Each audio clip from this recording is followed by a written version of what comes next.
دوستو، خوش آمدید ایک اور دلچسپ اور علمی سفر میں، جہاں ہم فلسفے کی دنیا میں جھانکیں گے اور ان نظریات کو پرکھیں گے۔ آج ہم بات کریں گے پوسٹ ماڈرنزم کے ایک بنیادی اصول یعنی حقیقت کی موضوعیت، سبجیکٹیوٹی آف ریئلٹی پر۔ کیا حقیقت وہی ہے جو ہم دیکھتے ہیں اور محسوس کرتے ہیں، یا پھر یہ صرف سماجی اور ذہنی تعمیر ہے؟ آئیے پوسٹ ماڈرنزم فکر کو سمجھنے کی کوشش کرتے ہیں کہ یہ بیسیکلی کہتا کیا ہے۔ دوستو، صدیوں سے انسان یہ یقین رکھتا آیا ہے کہ حقیقت ایک مطلق یعنی ایبسلیوٹ شے ہے، یعنی ایک ایسی حقیقت جو سب کے لیے یکساں اور ناقابل تغیر ہے۔ افلاطون کی ideas the world of forms کا اس نے تصور دیا، جہاں پر ہر چیز کی ایک مطلق اور مکمل شکل موجود ہوتی ہے۔ ارسطوٹل یا ارسطو نے بھی حقیقت کو منطق اور تجربے پر مبنی ایک معروضی یعنی آبجیکٹیو حقیقت کے طور پر دیکھا۔ پوسٹ ماڈرنزم نے اس تصور کو یکسر مسترد کر دیا اور اس کے مطابق حقیقت کا کوئی ایک حتمی اور معروضی تصور ممکن نہیں۔ حقیقت در حقیقت ایک تشریح یعنی انٹرپریٹیشن ہے جو ہر فرد، سماج اور ثقافت کے مطابق مختلف ہو سکتی۔ اب سوال یہ ہے کہ یہ نظریہ آیا کہاں سے اور اس کی جڑیں کس فکر میں پیوست ہیں؟ دوستو، اس بحث کی بنیاد رکھنے والوں میں سب سے اہم نام ہم سمجھتے ہیں کہ نیتشے کا ہے، فریڈرک نیتشے کا۔ نیتشے نے کہا تھا کہ حقائق نام کی کوئی چیز نہیں ہوتی، صرف تشریحات ہوتی ہیں۔ نیتشے کے مطابق جو کچھ ہم حقیقت سمجھتے ہیں وہ اصل میں ہمارے ذہن کی محض تشکیل ہے، جو سماجی اور تاریخی پس منظر میں کے مطابق ڈھلتی رہتی ہے۔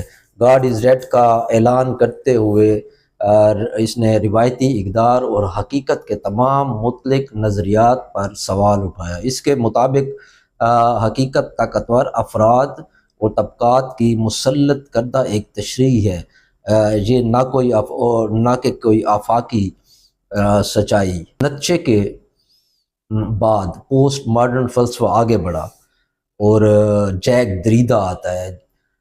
جیک دریدا کے ہاں ڈی کنسٹرکشن جسے ہم کہتے ہیں کہ نظریے، وہ ڈی کنسٹرکشن کے نظریے میں ڈھل جاتے ہیں۔ ان کے مطابق ہماری زبان کی حقیقت ہماری تشکیل کرتی ہے۔ ہم کسی شے کو اس طرح سمجھتے ہیں جس طرح وہ ہماری زبان اسے بیان کرتی ہے، اور چونکہ زبان غیر مستحکم یعنی انسٹیبل ہے، اس لیے حقیقت بھی ہمیشہ ایک مستقل تبدیلی کے عمل میں رہتی ہے۔ دریدا کے مطابق متن کے اندر مختلف معنی پوشیدہ ہوتے ہیں اور ہر قاری اس اپنے تجربات اور نظریات اور تعصبات کے مطابق سمجھتا ہے۔ گویا حقیقت ہر شخص کے لیے الگ ہے اور کوئی ایک حتمی حقیقت نہیں ہو سکتی۔ پوسٹ ماڈرنزم یا ماڈرن حقیقت کی تشریح میں ایک اور بڑا نام مچل فوکالٹ کا ہے۔ فوکو نے کہا کہ حقیقت دراصل طاقت اور علم کے باہمی تعلق سے بنتی ہے، یعنی وہ حقیقت جسے ہم عام طور پر قبول کرتے ہیں وہ طاقتور طبقات، ریاستی اداروں، مذہب، سائنس اور دیگر مقتدر قوتوں کے مسلط کردہ ایک تعمیر ہے۔ مثال کے طور پر جسے ہم مجرم یا بیمار سمجھتے ہیں وہ کسی آفاقی معیار پر پورا نہیں اترتا، لیکن یہ قانونی، نفسیاتی اور سماجی اداروں کی بیان کردہ حقیقتیں ہیں جو طاقتور گروہوں کے مفادات کی عکاسی کرتی ہیں۔ اگر حقیقت محض ایک تخلیق شدہ تصور ہے تو پھر کیا ہم جو کچھ دیکھتے اور محسوس کرتے ہیں وہ واقعی حقیقی ہے؟ اس سوال کا جواب ایک اور صاحب بودیار نے دیا، ہائپر ریالٹی کے حوالے سے۔ ان کا تصور ہائپر ریالٹی کے حوالے سے پیش ہوتا ہے، جس کے مطابق آج کی دنیا میں حقیقت اور فریب کے درمیان فرق ختم ہو چکا ہے۔ مثلاً وہ سوشل میڈیا اور نیوز میڈیا کی حقیقت کو اپنی مرضی کے مطابق پیش کرتے ہیں، اور وہ کہتے ہیں کہ جو ہمارے سامنے رکھی جاتی ہے، اگر کوئی شخص مشہور ہے یا مشہور ہو جاتا ہے تو وہ محض اپنی قابلیت کی بنیاد کی وجہ سے نہیں، بلکہ میڈیا کے تخلیق کردہ بیانیے کی بدولت مشہور ہوتا ہے۔ گویا حقیقت محض ایک سیمولیشن بن چکی ہے یا ایک سراب بن چکی ہے۔ پوسٹ ماڈرنزم ہمیں یہ سکھانے کی کوشش کرتا ہے کہ حقیقت ایک جامد اور مستقل چیز نہیں، بلکہ ایک بدلتی ہوئی تشریح ہے۔ جو کچھ ہمیں سچ لگتا ہے وہ ہماری ثقافت، زبان، طاقت کے ڈھانچوں اور ہمارے اپنے تجربات کا محض نتیجہ ہوتا ہے۔ لیکن یہاں پر ایک سوال پیدا ہوتا ہے کہ اگر حقیقت مکمل طور پر موضوعی یعنی سبجیکٹو ہے تو پھر کیا سچائی کا کوئی وجود ہی نہیں؟ کیا یہ سب کچھ صرف طاقت کی بنیاد پر تشکیل دیا جاتا ہے؟ کیا یہ نظریہ ہمیں مکمل ریلیویٹزم کی طرف لے کر نہیں جاتا؟ لیکن رکیے، ہم پوسٹ ماڈرنزم کی اس فکری بت کو پرکھیں گے جسے جدید دنیا نے سچائی کی آخری منزل سمجھ رکھا ہے۔ پہلے ہم نے جانا کہ پوسٹ ماڈرنزم کے مطابق حقیقت کوئی معروضی چیز نہیں، بلکہ ہر انسان کی اپنی تشریح ہے۔ جو چاہو جیسے چاہو ویسی حقیقت بھی آپ بنا لو، یعنی اس کا بت آپ خود بنا لو۔ لیکن سوال یہ ہے کہ یہ فلسفہ کس کے مفاد میں ہے؟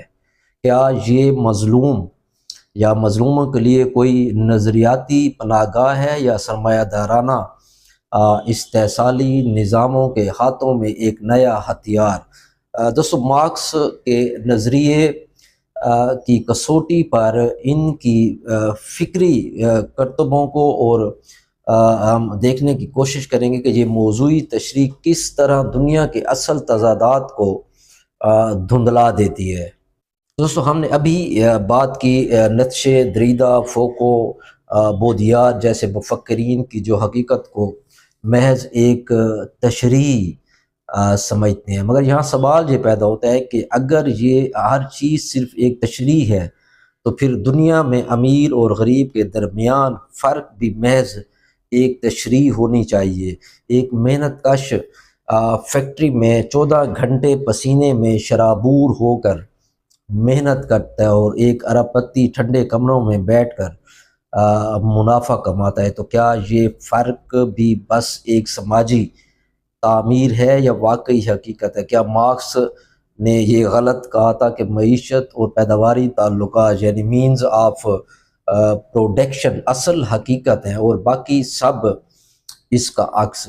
یا پھر پوسٹ ماڈرن دانشور ہمیں یہ سمجھانے کی کوشش کرتے ہیں کہ بھوک بھی محض ایک زبان کا کھیل ہے؟ تو فوکو کہتا ہے کہ طاقت ہی حقیقت کو تشکیل دیتی ہے۔ سادہ الفاظ میں جو زیادہ طاقتور ہے وہی حقیقت طے کرتے ہیں۔ اب فوکو کے چاہنے والوں کے لیے ایک بیڈ نیوز یہ ہے کہ یہ نظریہ مارکسزم کے لیے کوئی نئی بات نہیں۔ مارکسزم پہلے ہی یہ بتا چکا ہے کہ ریاست اور اس کے ادارے سرمایہ دار طبقے کے مفادات کی حفاظت کے لیے ہی تشکیل دیے گئے ہیں، مگر فرق یہ ہے کہ مارکسزم حقیقت کو بدلنے کی بات کرتا ہے، جبکہ پوسٹ ماڈرنزم بس حقیقت پر فلسفیانہ کلابازیاں کھانے میں مصروف ہے۔ ہمیں یہ بتاتا ہے کہ حقیقت کا کوئی وجود ہی نہیں، جبکہ مزدور جب فیکٹری میں بے ہوش ہو کر گرتا ہے تو وہ اپنے جسم پر